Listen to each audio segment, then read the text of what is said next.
Assalamualaikum warahmatullahi wabarakatuh.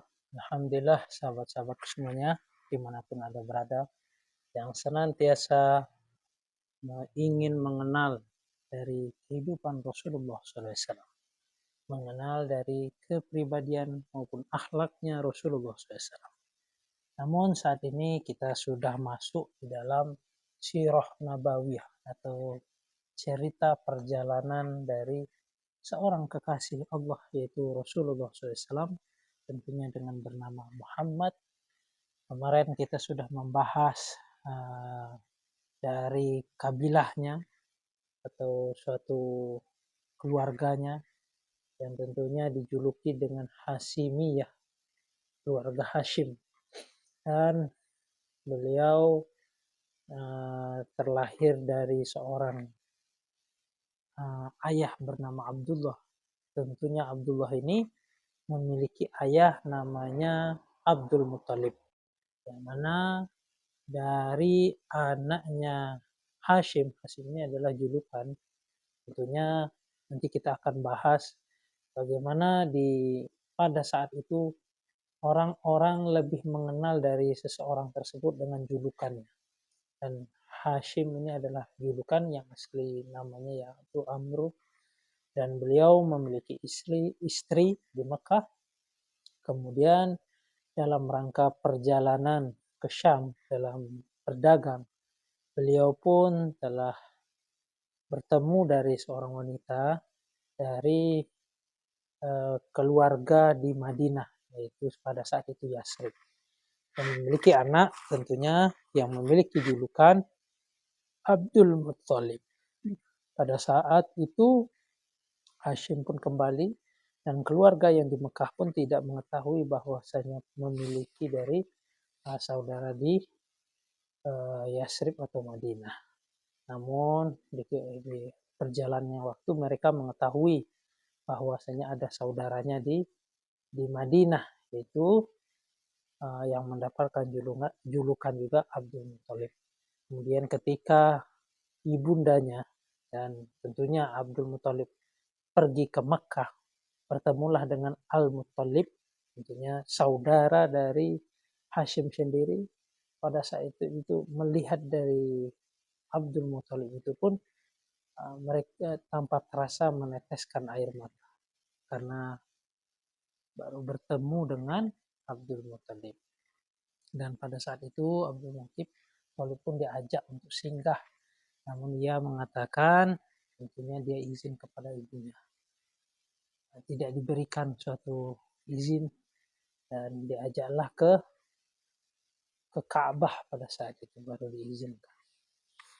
Alhamdulillah kemudian berjalannya waktu, Abdul Muthalib ini, cerita singkat sebelum kita masuk ke bab berikutnya ini, bahwasanya Abdul Muthalib ini tinggallah di Mekah bersama Al-Muthalib hingga Abdul Muthalib ini pun wafat. Dilanjutkanlah dari Abdul Muthalib ini atas wilayah-wilayah yang dahulu diemban oleh Al-Muthalib.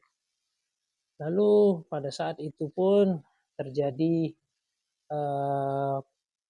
pengambilan dari wilayah-wilayah Al-Muthalib tersebut oleh pamannya sendiri, tentunya Naufal pada saat itu. Kurang lebihnya Naufal ini mengambil, dia meminta bantuan kepada ketua atau kepala-kepala suku dari Quraisy, namun tidak mendapatkan respon ataupun tanggapan yang bisa menyelamatkan dari wilayahnya, karena ia mengatakan saya tidak mau mengikuti dari permasalahan antara paman dan keponakan. Lalu Abdul Muthalib pun mengirim surat kepada pamannya yang bagian ibu di Yasrib, tentunya di Madinah pada saat itu. Dengan hal tersebut disambut dengan baik, dan pamannya pun berangkat ke Mekah menunggu di depan Mekah yang begitu tentunya jarak yang kurang lebih sangat dekat kepada Mekah. Lalu paman tersebut dikunjungi oleh Abdul Muthalib sambil mengajak untuk mampir ke rumahnya. Namun paman tersebut mengatakan saya belum bisa untuk mampir ataupun singgah jika saya belum bertemu dengan Naufal. Maka pada saat itu dicarilah novel-novel ini, dikala itu ia berkumpul bersama para kepala-kepala Quraisy tentunya pada saat itu. Lalu pamannya yang kurang lebih namanya Zaid kalau tidak salah ya teman-teman ya, dihunuslah pedang di leher si paman Naufal ini sambil mengatakan, jika engkau tidak mengembalikan dari wilayah keponakanku, maka aku akan memenggal kepalamu dengan pedang ini. Namun pada saat itu pun Naufal langsung mengatakan, aku telah menyerahkan kembali wilayah-wilayahnya di depan para kepala suku tentunya pada saat itu. Dan karena kejadian demikian pun Naufal memiliki hubungan atau sekutu dengan kabilah. Namun pada saat itu pun Abdul Muthalib juga memiliki kabilah-kabilah yang mendukung dari Abdul Muthalib pada saat itu. Wallahu a'lam. Dan berjalan waktu, Abdul Muthalib pun menikah dengan seorang wanita namanya kurang lebih Fatimah binti kurang lebihnya Fatimah binti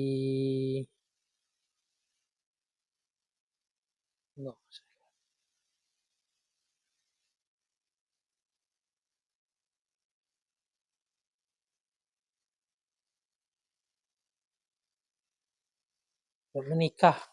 Saya mencari data lagi bahwasanya Abdul Muthalib pun menikah, kemudian memiliki anak yang salah satunya tentunya namanya Abdullah. Dan Abdullah inilah yang melahirkan baginda Rasulullah SAW yaitu Nabi Muhammad.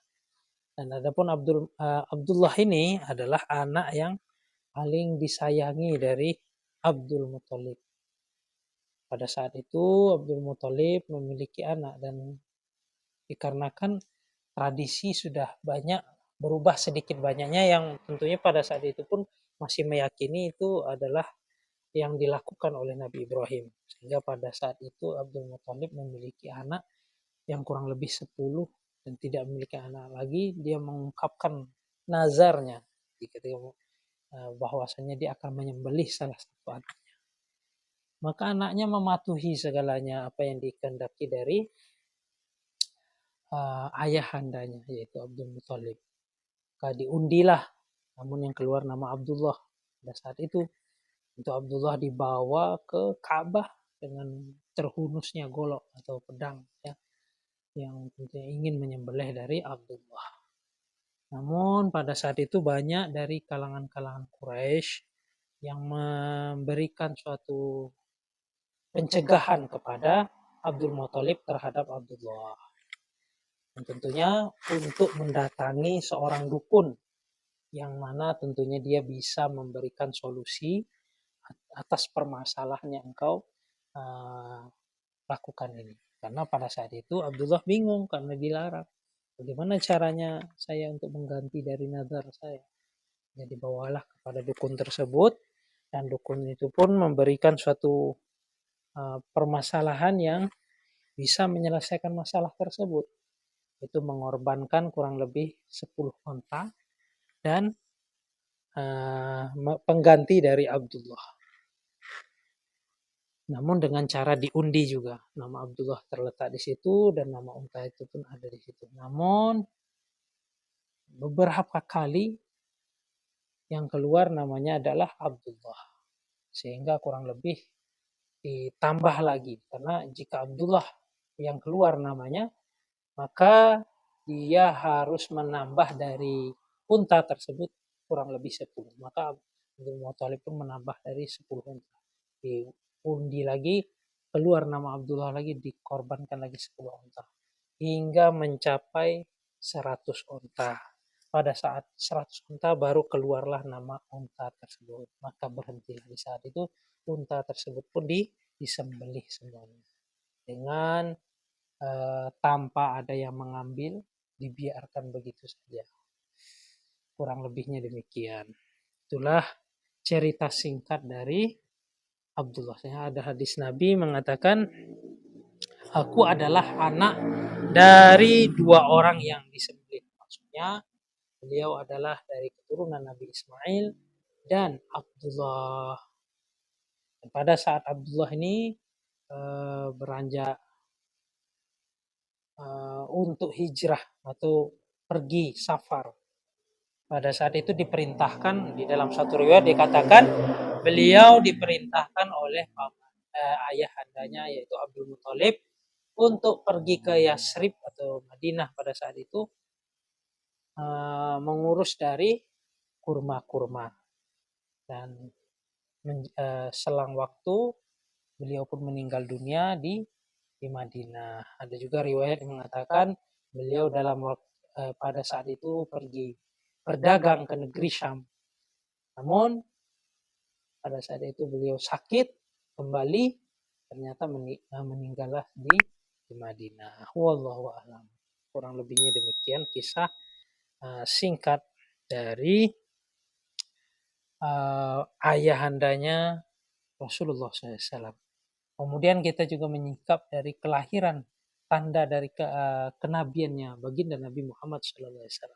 Itu pada saat lahirnya beliau. Di situ banyak sekali kejadian-kejadian yang menunjukkan tanda-tanda dari lahirnya baginda Rasulullah SAW. Tentunya yang paling sering kita dengar yaitu padamnya api yang dilakukan sesembahan bagi orang-orang Majusi pada saat itu. Itu api itu besar dan tidak pernah padam tentunya. Dan pada saat lahir baginda Rasulullah SAW pun padam. Dan beberapa gereja menjadi tertelan atau ambrol pada saat kelahiran Rasulullah SAW. Namun perjalanan di situ baru perjalanan lahirnya Rasulullah. Saat ini kita akan masuk kepada susuannya atau di tengah dari Bani Sa'ad. Bani Sa'ad. Sebelumnya kita sebaiknya berdoa kepada Allah. Alhamdulillah itu kisah singkat. Jika kalian ingin mendengarkan lebih banyak lagi, silahkan melihat dari video-video saya sebelumnya. Saat ini kita akan membahas di tengah Bani Sa'ad, yaitu tentang Rasulullah SAW yang memberikan suatu banyak kebaikan-kebaikan kepada orang-orang yang tentunya memperhatikan kehidupan Rasulullah SAW pada saat itu. Alhamdulillah, mungkin kita akan memulai dari kajian ini. Alangkah baiknya kita untuk mendapatkan keberkahan dari baginda Rasulullah SAW, kita meminta kepada Zat yang Maha Agung dengan keberkahan surat Al-Fatihah. A'udzubillahi minasyaitonir rajim. Bismillahirrahmanirrahim. Alhamdulillahirabbil alamin.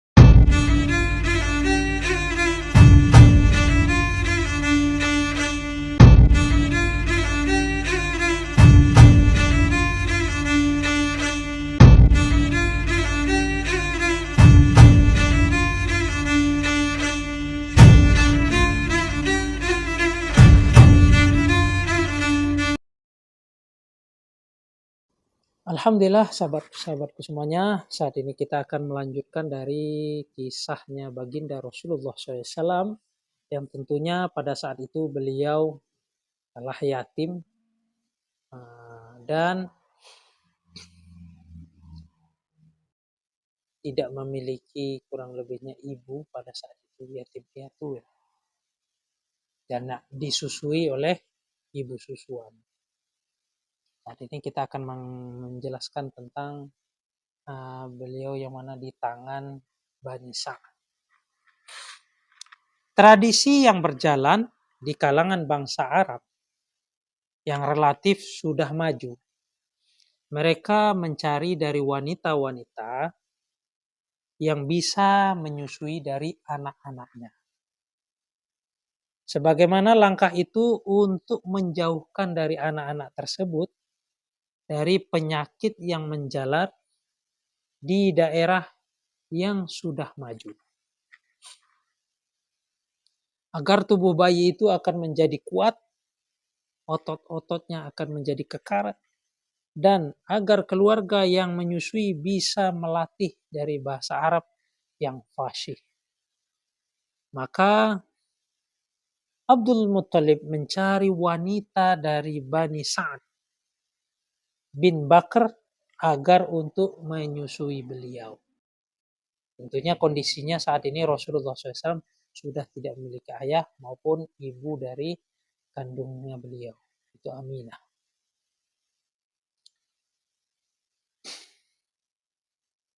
Yaitu Halimah bin Abu Zu'ab dengan didampingi oleh suaminya Al-Haris bin Abu Uzza bin Abdul Uzza yang berjulukan Abu Kabsyah dari kabilah yang sama.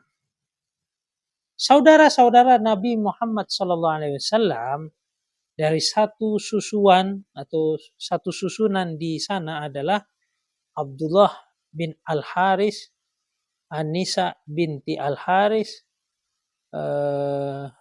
Uzafah atau Judzamah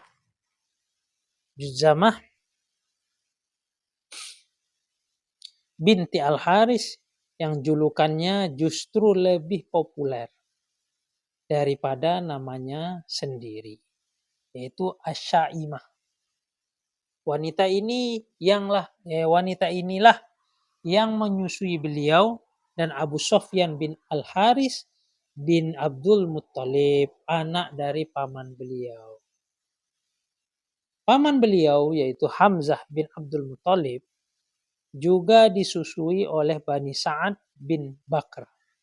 Suatu hari ibu susuan Rasulullah SAW ini juga pernah menyusui dari Hamzah bin Abdul Muttalib selagi beliau masih dalam susuannya.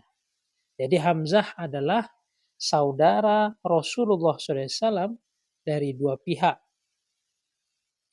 yaitu Suwaibah dan dari Halimah As-Sa'diyah. Halimah bisa merasakan dari keberkahan atau barokah yang dibawa oleh beliau, tentunya baginda Rasulullah SAW pada saat itu, sehingga bisa mengundang dari decak kagum atau merasa terheran-heran, merasa suatu hal yang di luar yang dia rasakan. Inilah penuturannya. Sebagaimana ia dikatakan Ibnu Ishaq bahwa Halimah pernah berkisah atau bercerita suatu kali dia pergi dari negerinya bersama dengan suaminya dan anaknya yang masih kecil pada saat itu yang disusuinya. Bersama beberapa wanita dari Bani Sa'ad. Tujuan mereka adalah mencari dari anak yang bisa untuk disusuinya. Dia berkata itu terjadi pada masa paceklik. Terjadinya pada masa paceklik. Tak banyak kekayaan kami yang tersisa. Aku pergi sambil naik keledai betina yang berwarna putih milik kami dan seekor unta yang sudah tua dan tidak bisa lagi memberikan susunya lagi walaupun hanya setetes. Jadi untanya tua tersebut tidak bisa memberikan susu lagi bahkan walaupun hanya setetes. Sepanjang malam kami tidak pernah tidur karena harus membobokkan atau menidurkan bayi kami yang terus-menerus dikarenakan menangis karena kelaparan. Jadi bayi pada saat itu pun bayinya dia menangis terus dikarenakan menahan kelaparan. Air susuku juga tidak bisa diharapkan. Sekalipun kami tetap masih bisa mengharapkan adanya aluran tangan dan jalan keluar. Aku pun pergi sambil menunggang keledai betina milik kami dan hampir tak pernah turun. Tidak pernah turun dari punggungnya si keledai. Sehingga keledai itu pun semakin melemah di dalam kondisinya. Akhirnya kami serombongan tiba di Mekah dan kami langsung mencari dari bayi yang bisa kami susui. Setiap wanita dari rombongan kami yang ditawari dengan menyusui Rasulullah SAW tentunya pasti menolaknya. Setelah tahu bahwa beliau adalah anak yatim piatu. Allah. Pada saat itu banyak wanita-wanita yang ditawarkan dengan menyusui Rasulullah SAW dan tidak begitu banyak wanita yang mau menerima dari susuan Rasulullah SAW karena keadaan yang tentunya yatim. Tidak mengherankan. Sebab memang kami mengharapkan imbalan yang cukup tentunya. Yang memadai dari bapak si bayi yang hendak kami susui. Kenapa tidak banyak menerima? Karena pada saat itu mereka ingin mendapatkan imbalan yang banyak tentunya untuk menyusui dari si bayi yang disusui. Karena pada saat itu dikatakan dia ini anak yatim, dia anak yatim. Sehingga orang berpikir untuk menyusuinya.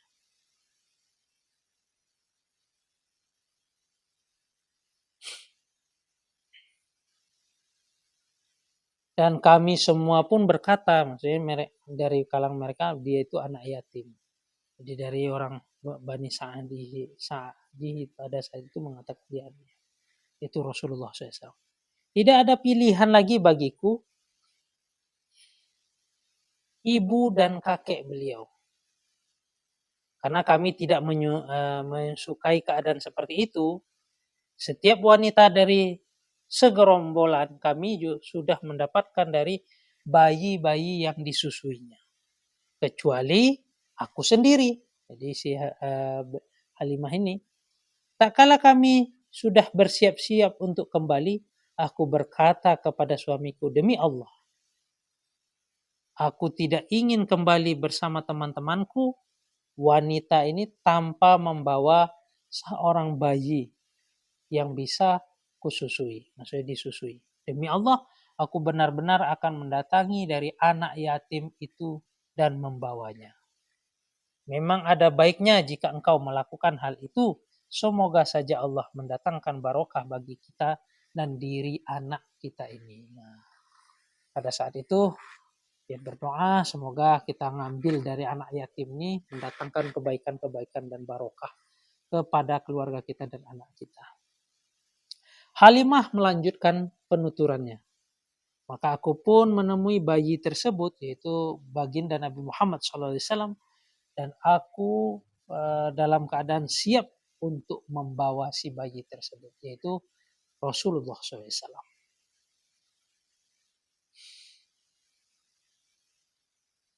Tak kala aku menggendongnya seakan-akan aku tidak merasa repot karena mendapatkan beban yang lain. Aku segera kembali menghampiri hewan tungganganku. Dan tak kala puting susuku ku sodorkan kepada si bayi tersebut kepadanya, yaitu tentunya pada kondisi bayinya Rasulullah SAW. Bayi itu bisa menyedot dari air susu sesukanya. Maksudnya susunya begitu banyak. Dan meminumnya hingga kenyang. Anak kandungku pun sendiri juga bisa menyedot dari air susuku sepuasnya. Hingga ia pun kenyang. Setelah itu keduanya tertidurlah pulas. Padahal sebelumnya tersebut kami tak pernah tidur sepecing apapun. Maksudnya tidak bisa tidur yang nyenyak dikarenakan mengurus dari bayi kami sendiri. Bukan bayinya Rasulullah, bayinya dia sendiri tentunya. Suamiku pun menghampiri dari ontanya yang sudah tua tersebut, yang tidak mengeluarkan susu lagi. Ternyata air susunya dah menjadi penuh. Maka kami pun memerasnya. Suamiku pun bilang, minum air susu onta kami. Begitu pula aku. Sehingga aku benar-benar dalam keadaan kenyang. Malam itu pun adalah malam yang terasa paling indah bagi kami. Karena ya betul-betul kesusahan di dalam kehidupan yang begitu susah, dalam paceklik, kering, dan ketika ia menyambut dari anak yatim, yaitu berupa Rasulullah SAW yang akan menjadi Nabiullah Muhammad SAW sebagai nabi penutup, tidak ada lagi nabi setelah beliau. Dan Allah Subhanahu wa taala telah menunjukkan kebarokahan dari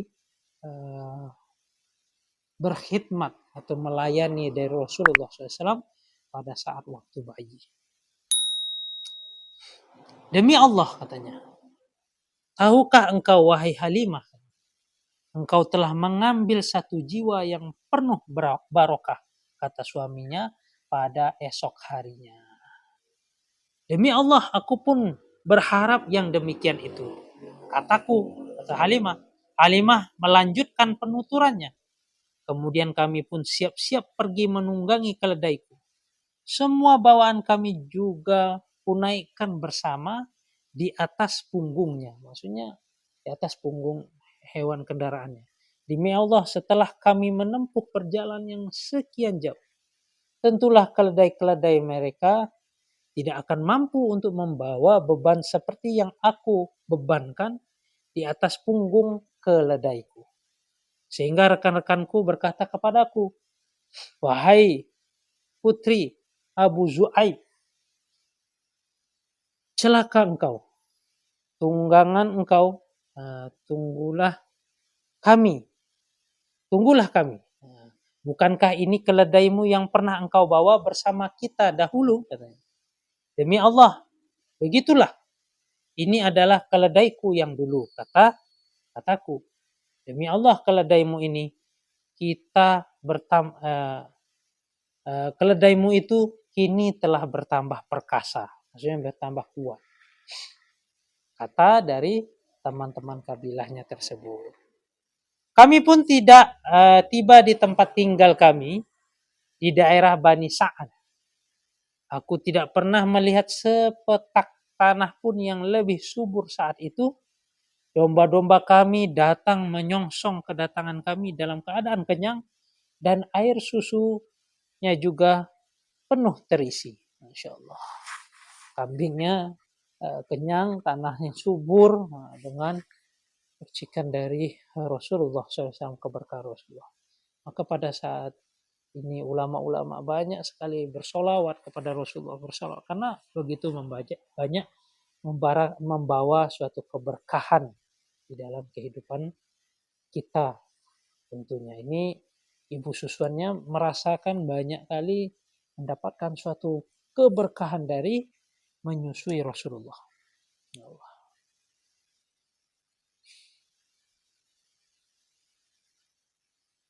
Dan keadaan itu pun kambing-kambing tersebut terisi penuh juga susunya. Sehingga kami bisa memeras dan meminumnya. Memeras dan meminum susunya. Sementara setiap orang yang memerah air susu hewannya sama sekali tidak mengeluarkan air susu walaupun setetes pun dari kelenjar susu juga kempes. Jadi orang-orang banyak pada saat itu kondisi kambingnya malah tidak bisa diperas susu dari kambingnya, hewan-hewan peliharaannya. Sehingga mereka pun berkata garang kepada para pengembalanya. Celakalah kalian, lepaskanlah hewan gembalanya kalian. Seperti yang dilakukan gembalanya putri Abu Zu'aib itu Halimah tentunya. Namun domba-domba mereka pulang ke rumah tetap dalam keadaan lapar dan setetes pun tidak mengeluarkan dari air susu kondisinya. Masya Allah. Sementara domba-dombaku pulang dalam keadaan kenyang dan kelenjar dari susunya terisi penuh. Kami 2 tahun dalam menyusui anak ini, yaitu Rasulullah SAW tentunya. Lalu kami menyapihnya, dia tumbuh dengan baik tidak seperti bayi-bayi yang lainnya. Bahkan sebelum usianya 2 tahun, 2 tahun pun dia sudah tumbuh dalam pesat. Kemudian kami membawa kepada ibunya, yaitu meskipun kami masih berharap agar anak ini tetap berada di tengah-tengah kami. Maksudnya, karena banyak kali keberkahan-keberkahan, perubahan-perubahan di dalam keluarga tersebut. Karena kami bisa merasakan keberkahannya. Maka kami menyampaikan niat ini kepada ibunya tentunya. Aku berkata kepadanya, andaikan saja engkau sudi membiarkan anak ini, tetapi bersama kami hingga menjadi besar. Sebab aku khawatir dia adalah seorang penyakit yang bisa menjelat di Mekah. Kami terus merayu ibunya agar dia berkenan untuk mengembalikan anak ini untuk tinggal bersama kami. Dengan membuat suatu alasan untuk mendapatkan dari Rasulullah SAW untuk senantiasa tinggal bersamanya. Baginda Rasulullah SAW tinggal di tengah Bani Sa'ad hingga tak kalah berumur 4 tahun atau 5 tahun kurang lebih. Peristiwa dari pembelahan dada beliau. Muslim meriwayatkan dari Anas tentunya bahwa Rasulullah SAW didatangi oleh malaikat Jibril yang saat itu beliau sedang bermain-main dengan beberapa anak kecil lainnya. Jibril memegang beliau dan menelentangkannya, lalu membelah dari dadanya dan mengeluarkan hati dari hati beliau dan mengeluarkan segumpal darah yang mana dari dada beliau. Seraya berkata, ini adalah bagian setan yang ada pada dirimu. Lalu Jibril mencuci di sebuah baskom dari emas yang airnya yaitu air Zam-Zam, menggunakan air Zam-Zam. Kemudian menata kembali masuk ke tempat semulanya.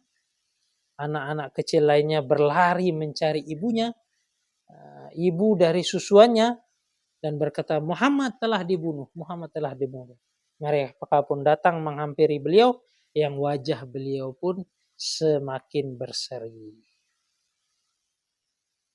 Alhamdulillah sahabat-sahabatku semuanya, begitulah kurang lebih cerita tentang kelahiran Rasulullah SAW yang beliau ditinggal oleh ayahnya, dan tentunya juga banyak kejadian-kejadian yang luar biasa yang menunjukkan bahwa beliau ini adalah seorang nabi yang diutus untuk akhir zaman atau nabi penutup. Kemudian beliau juga banyak memberikan suatu barokah kepada ibu susunya. Tentunya dari suku Bani Sa'ad. Dia hidup di tengah dari suku Bani Sa'ad. Ibu susuan ini pun pernah menyusui dari pamannya, yaitu Hamzah bin Abdul Muthalib. Saudara yang hanya yaitu Hamzah bin Abdul Muthalib. Dari 2 garis kekeluargaan, dari ibu susuan maupun kekeluargaannya. Demikian kisahnya kurang lebihnya, sehingga Rasulullah SAW terjadi pencucian dari hati beliau ataupun pembelahan oleh malaikat Jibril di kala umur 4 tahun atau 5 tahun kurang lebihnya. Alhamdulillah, insyaallah di pertemuan berikutnya kita akan melanjutkan dari kisahnya baginda Rasulullah SAW yang penuh barokah dan penuh dengan akhlak yang mulia, yang mana tentunya dari sedari kecil beliau sudah banyak memiliki suatu kelebihan-kelebihan yang luar biasa, yang menakjubkan. Tentu dengan kisah ini bisa kita mengambil hikmah atau petik suatu sejarah yang luar biasa dari Rasulullah SAW. Semoga kita diberikan limpahan rahmat oleh Allah, bisa mempraktekkan atau mencontoh yang menteladani dari baginda Rasulullah SAW. Kurang lebihnya saya mohon maaf, saya undur diri. Jika kalian merasa video saya ini bermanfaat, silahkan kalian share sebanyak-banyaknya. Dan jangan lupa tekan like untuk mendukung dari video saya ini. Jika ingin mendapatkan notifikasi, saya persilahkan tekan subscribe. Wabillahi taufik wal hidayah. Assalamualaikum warahmatullahi wabarakatuh.